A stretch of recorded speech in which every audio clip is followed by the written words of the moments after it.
जो mental math class 10th का last part कर लेते हैं। Chapter 10 area related, sorry chapter 12 area related to circle. तो बच्चों, मैं हूं हरी सर और आप सभी बच्चे देख रहे हैं आपका अपना यूट्यूब चैनल चलो कदम बढ़ाए। जो बच्चे हिंदी मीडियम में पढ़ते हैं उनके लिए अलग से चैनल है जिसका नाम है मैथ्स विद हरी सर। आइए करना शुरू करते हैं। तो ये रहा आपके सामने। तो बच्चों यहाँ पर देखिए, ये रहा क्वेश्चन और क्वेश्चन कहता है, ठीक है, इन द फिगर, ये फिगर गिवन है और पाई के टर्म में हमें फाइंड आउट करना है क्या, area of shaded portion, shaded portion का एरिया हमें फाइंड आउट करना पाई के टर्म में।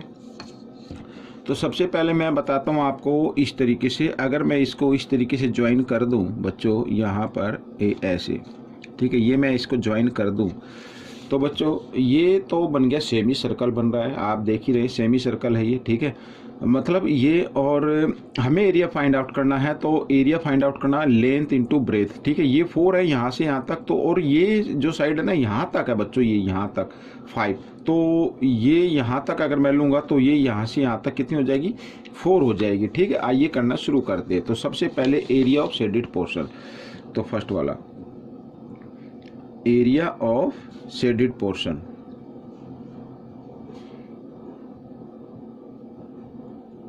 देखो तो क्योंकि रेक्टेंगुलर बन रही है, ठीक है, तो क्या होता है लेंथ इनटू ब्रेथ, और इसमें प्लस कर देना है सेमी सर्कल का। सेमी सर्कल का, वैसे सर्कल का फॉर्मूला क्या होता है एरिया निकालने का, पाई आर स्क्वायर, ठीक है, लेकिन क्योंकि ये सेमी सर्कल है तो इसको हाफ से क्या कर देना, मल्टीप्लाई कर देना इस तरीके से।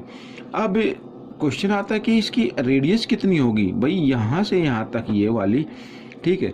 अब मैं आपको बता दूं, देखो भाई यहाँ से यहाँ तक कितनी है 5 है और यहाँ तक कितनी है 4, तो इसका मतलब ये जो साइड हो गई ये कितनी हो गई 1 हो गई बच्चों, कितनी हो गई 1।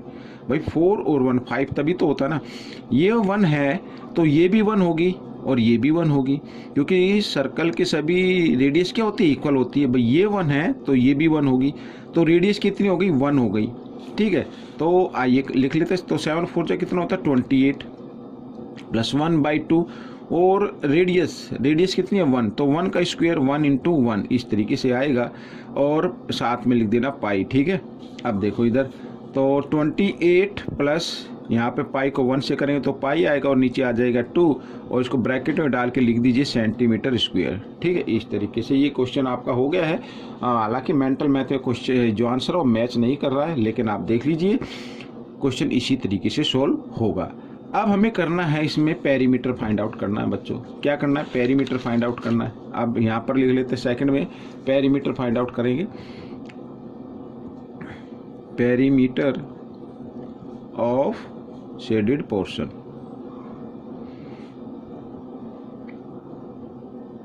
तो पेरीमीटर ऑफ शेडेड पोर्शन क्या होता है, देखो बच्चों, ये तो मैंने किया। मान लीजिए आप यहाँ पे हैं और यहाँ से चलना शुरू करते हैं, इधर जाते फिर इधर फिर इधर फिर इधर, और फिर ऐसे गोलाई में घूमते हैं और यहाँ पर आ जाते हैं, ठीक है। तो ये आपको करना है पेरीमीटर। तो अब देखो सबसे पहले ये साइड प्लस ये साइड, तो मैं लिखता चलता हूँ। तो यहाँ पर शेडेड पोर्शन का तो 7 प्लस ये आ जाएगा 4, ये आ गई 4, ठीक है।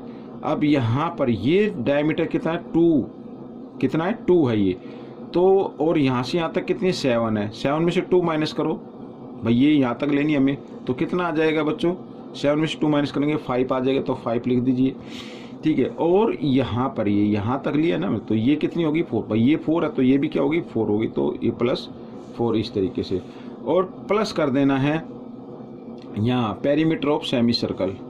तो perimeter of semi circle formula क्या होता है, ठीक है। तो पेरीमीटर का निकालना तो हाफ का, तो 2 पाई आर, यानी ये 2 पाई आर, यही तो होगा।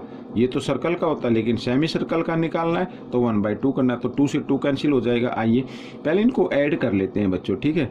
यहाँ पर 7 और 5 कितना होता है, 7 और 5 12, 12 और 8 20 हो गया बच्चों, 20 प्लस, और इधर तो बाकी कैंसिल हो ही गया है, तो क्या लिखेंगे यहाँ पर रेडियस, ये आर है, ठीक है, आर क्या हो जाएगी 1 होगी, तो 1 को लिखने की जरूरत ही नहीं है, ठीक है ना, 1 को लिखने की आपको जरूरत नहीं, रेडियस जो है ना ये 1 है, ये 1। तो बच्चों ये आपका आंसर होगा ठीक है, तो ये क्वेश्चन आपका सॉल्व हो गया है। ये एक क्वेश्चन बाकी था, तो मैंने चाहा कि ये भी चलो ये भी करा देते हैं, हालांकि इसके आंसर मैच नहीं हो रहे हैं। तो आप देख लीजिए, कोई पुराना मेंटल मैथ हो उसमें कोई क्वेश्चन हो तो उसमें देख लीजिए इसमें क्या मिस है या आंसर मिस है, तो आप देख लेना। ठीक है, मिलेंगे नेक्स्ट पार्ट में। Till then thank you.